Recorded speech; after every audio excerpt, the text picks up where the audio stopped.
So yeah, looking through everything from this year, it was a hell of a 2022. Illinois, Missouri, Oregon, Washington, Idaho, Utah, Nevada, Arizona, New Mexico, Texas, Kentucky, Oklahoma, Arkansas, Tennessee, Alabama, Florida. Not bad. We actually covered a lot. We covered so much that some of our trips I thought were done in 2021. I know. Plus, I don't know if you went anywhere without me, but I was also in Massachusetts with Ellie this year. Oh no, oh no, I don't. That was actually just back in March.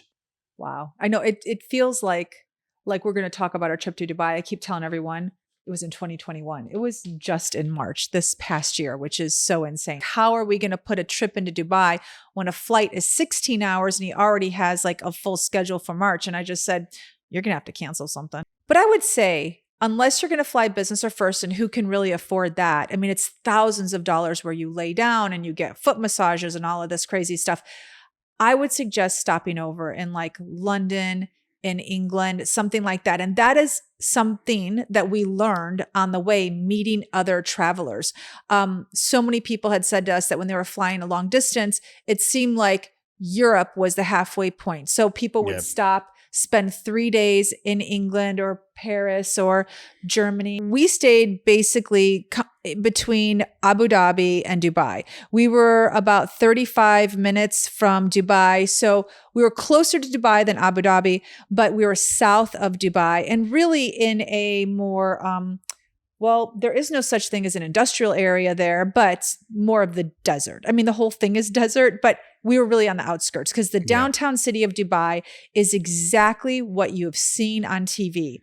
It is so modern, so high tech, so beautiful with architecture.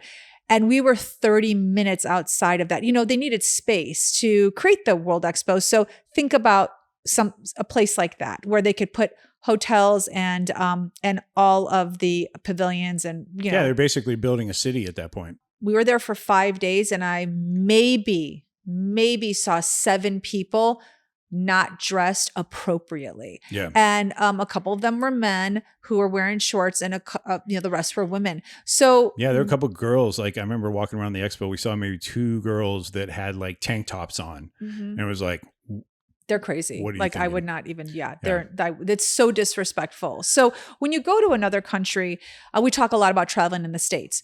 You know what to expect when you're here. Do whatever you want. But when you go to another country, you really should abide by their rules. And the UAE, they have a lot of rules on what you can and cannot do in public. And dressing is one of them. They want your shoulders covered. Yeah. They want your stomach covered. They want your legs covered if you are a visitor. You could tell the fabrics were different. For sure. From group to group. And so naturally you say, okay, well, maybe these people are visiting from wherever, like Pakistan or something like that, as opposed to, well, we didn't even see any Emiratis, but we'll get into that later. Yeah. But you could tell the families that absolutely had a little more money, and not just because the guy had a few wives trailing him. Okay, we'll talk about that because that was something that we were clued in on when we got there. But I do want to mention that, speaking of seeing groups or whatever, or couples, no public displays of affection that's are my really next rule. appreciated. Yeah, very frowned upon there. Not a lot of holding hands, not a lot of husbands giving their wives, because I actually had to stop myself like several times where we were like standing in the queue, like a longer queue waiting to get food or wait. I didn't realize how much I just like, sort of paw me. Yeah. Yeah. Like I just put my grubby hands all over you all the time. And I don't even it doesn't even register with me because it's just like something I do, but it's like when in Rome, do as the Romans do. It totally applies. If, and that's fine. If you say, well, they're so authoritarian or they're guilty of these crimes or the crimes against humanity or whatever, it's okay. Don't go. You have a thing where you're like, if we were to go to Thailand, you wouldn't want to go to a city where pedophilia is allowed. Nope, would not. I already told that. I told that to him. Yep. Yeah. So it's So I wouldn't kind of spend like my money there. I'm not going to go. Yeah. So if you don't want to go, don't go. However, when in Dubai, you kind of have to do Dubai shit. When you come to the States, you will always interact with an American. They'll be your waiter. They'll be the guy at the gas station. They'll be the checkout girl at the grocery store. They're working at Disneyland. So here in Dubai, that is not the case. We never once interacted with an Emirati. Who we did interact with were all immigrants from other countries. Yeah. We interacted with Pakistanis. All the cabbies, yeah. All the cabbies were Pakistanis. We interacted with Afghanis. Most of the shopkeepers were Afghani. We interacted with Filipinos. We interacted with Africans. I physically saw Emiratis, and the only way I knew that they were Emiratis were because they were driving the Bentleys and the Mercedes, and they had the wives following them. And again, we didn't realize this until we got there, that when you see a man and he's like at the mall, and he has 4 or 5 women with him, those are all his wives. Like, yeah, I think they're allowed no up to 6. Is that what we read? I read it's usually 4, but it also goes with the amount of money that you have, because each wife has to be supported. That's the word. She needs her money equally. Like, they have to have equal support. So if you have 6 wives, then you are very wealthy. It sounds super expensive. Oh, we're talking oil people. Like, I know. They got money to burn, literally. James and I were in the old city of Dubai, which has all these shops, and I'll go into like what that is in a minute. But I walked out of one shop and had to find James. Now, my phone was dead, so the guy had offered to charge it for me. So I handed it to him, and I was looking around the store. Well, James was literally off somewhere, and I had no idea where he was. He was looking at something. Swept me up into some other store trying to sell me shoes. Yeah, and so the guy at that shop had a friend, the shop I was in, and he said, "Oh, I know where your husband is. I'll take you." I was like, "Okay, fine." It was like a maze. I'm not going to lie. And right, left, up 3 flights of stairs, go to the left now, turn right. Anyway, I found him looking at shoes. Sure. They were like, where'd the big stupid American go? Yeah. Where's he? Where's that? They were doing like the measurement there. No. And they're like, the big one. And they're like, oh, he's at Joe's shoe shop. So I found the big one at Joe's shoe shop, and we were there, and I was just chatting, and I said to him, "Oh my gosh, I'd been in this store with James for now like maybe 10 minutes. It took me another 5 to get there. So good 15 minutes had passed, and I realized I didn't have my phone." And I said, "Oh, I left my phone, but the guy who brought me to James's store was gone. He went back to the store I was originally in." And I said to James, "I'm never going to find that store. I'm never going to find the store." And one of the guys in the store heard me, and he said, no, they called. They're bringing your phone. And I said, "Who called?" He goes, "The guy at the shop. Yeah. He called." Literally, as he's saying that, the shopkeeper of the store I was originally in walked up and said, here's your phone.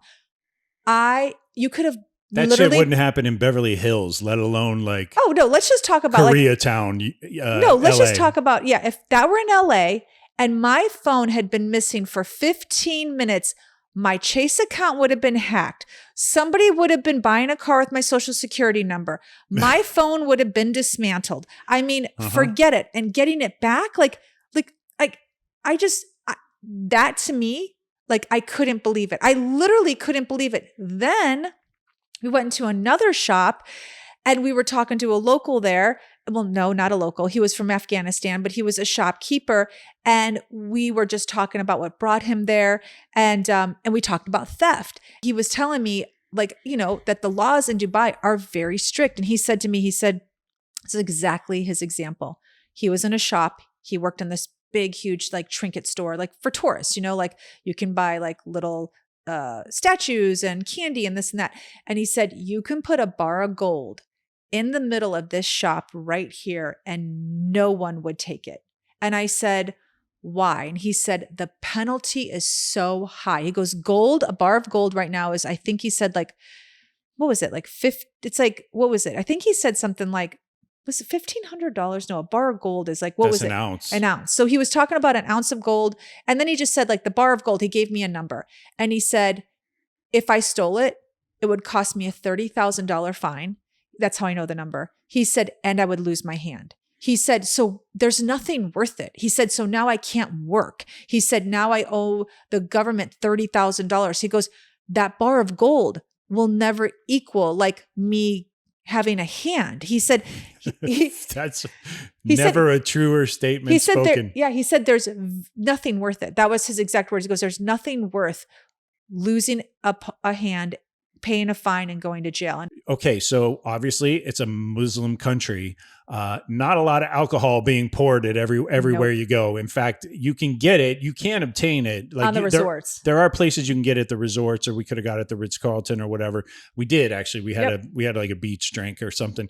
But I didn't feel a need because they had like the craziest like non-alcoholic like. It's so weird. Wherever these drinks were insane. And you could buy those like bottled juices or whatever in their like local markets or whatever. But if you go to a restaurant, I think 90% of the time you're going to find something. Yeah. Like what we're talking about. Blueberry mint spritzers. Like it was amazing. We dipped in and out of the mall a couple of times, but now we're back in Old City, and we were in the historic district across actually from Old City. Old City is your sort of quintessential marketplace, like open air marketplace where you see on TV, where you see Jason Bourne running through it and knocking down blankets and, you know, carts full of pottery and stuff like that. We had guys like throwing the cloth on my head and wrapping me up like a sheik. And I'm like, yeah, I'm not so sure this is like culturally appropriate back in the United States. Definitely was not. And so, but there's not culturally appropriate there. It's not culturally appropriate there. I mean, I guess it was fine because they were the ones doing it, but so, and especially in the old city area, I definitely like that became apparent to me. I was like, oh, I'm at least like 8 inches taller. Like I could see you across a sea of merchants, like all swarming for your attention and trying to sell you silver and jewelry and all that other stuff. It's true. You did. I think the last day that we were there, we really just hung out in the area of the World Expo, enjoyed the last remaining hours of being there, and then headed back to the airport, which, by the way, I don't know. This is a fun fact that James found out. They have 5,000 cab cars. So cabbies, 5,000 fleets of cars that will take you anywhere around the city. So there's never a moment where you're waiting for a cab. Literally, we took our luggage, went down to the corner, got a cab within minutes. Yeah. Minutes, like minutes. Like we didn't even have to like stand there for maybe like more than a couple. So yeah, that city has a fleet of 5,000 cabs to make sure you are everywhere you want to be when you want to be there. And there's never waiting. Yeah, that's right. I remember because we had to wake up at like 4 a.m. We were just worried. I was so worried about missing our flight. Yeah, that we weren't going to catch a cab though. I was so worried we weren't going to catch a cab. Yeah, totally. And we booked it the night before, and sure enough, it came out and the guy was like totally waiting there, ready to go. Yep. So, all's well that ends well there. I mean, it was really an amazing trip. We talk about some of these things that, we've done at the top of the episode. I listed all the places we've been this year. It isn't really like, beating my chest, like I've been here, I've been there or whatever. It really is just like to be that testament to somebody to say, hey man, you could really like travel a lot more no matter where you're from, pick and choose your battles. And when the right opportunities fall in your lap, like Dubai fell for us. I mean, there's no way I could say no, given, But there's so many people that would, because it's frightening to travel that far. It really is scary to travel that far for some people. Some people don't like to leave their comfort zone. But look, we wouldn't be doing this show if we were two people who didn't like to leave our comfort zone. Yeah. So, totally. So you did the right thing. Well, so, but again, it goes back to just, I like the fact that we have spent the last year traveling to all these places, and to be able to do it again next year going into 2023, anything we could do to sort of kick people in the ass and say, hey man, get out there. There's a whole world out there, no matter what your station, no matter sort of where you are in your empty nesting and all that, or how close you are. It's been an incredible year of like life-changing events. As you know, it's been a handful of moments where I've questioned things, but ultimately I wouldn't have traded a single minute of this past year, you know? That's so good to hear, because Yeah. I know it was hard for you, a lot of the stuff with selling the house, especially. Like, I had to handle my business, meaning literally my business, and you handled the house. And I know it was, we did not plan on selling the house as quickly as we did. We were going to do it at the end of 2022 or the beginning of 2023. So to throw a house sale in with all of these adventures we've taken, I know it really wore on you. So I'm glad to hear that you thought it was worth it. It's funny because I've had people say to me, oh, Dubai's on my bucket list. Dubai never made my bucket list because it just didn't seem ever attainable. Yeah. I mean, it just didn't. And to go to a country so far away, not knowing anyone, just wasn't something I thought I would ever do. I mean, it's one of those places where it's like, yeah, it'd be nice to visit there one day. But was it on your bucket list? But I haven't been to Italy yet. Right. You know what I So mean? it wasn't it's either. It was not on either of our bucket lists. But anyway, it's been a dream. Thank you for all the opportunities to interact with you. Yeah. And we will talk to you soon. Yes. And look, we have loved any and all comments we receive. Even from the trolls. Even from the trolls. It means we're doing something right now that we have trolls and haters. My God, I love that. Yeah. We get messages on YouTube. We get messages on Instagram. We get messages on Facebook, and we love them. It means that you're engaged, and we like to be engaged with you. So if there's something you want to hear, please, by all means, shoot us an email. And if we can make it happen, we will. Empty nest, full tank. Check the mic and make sure it sound right, boys.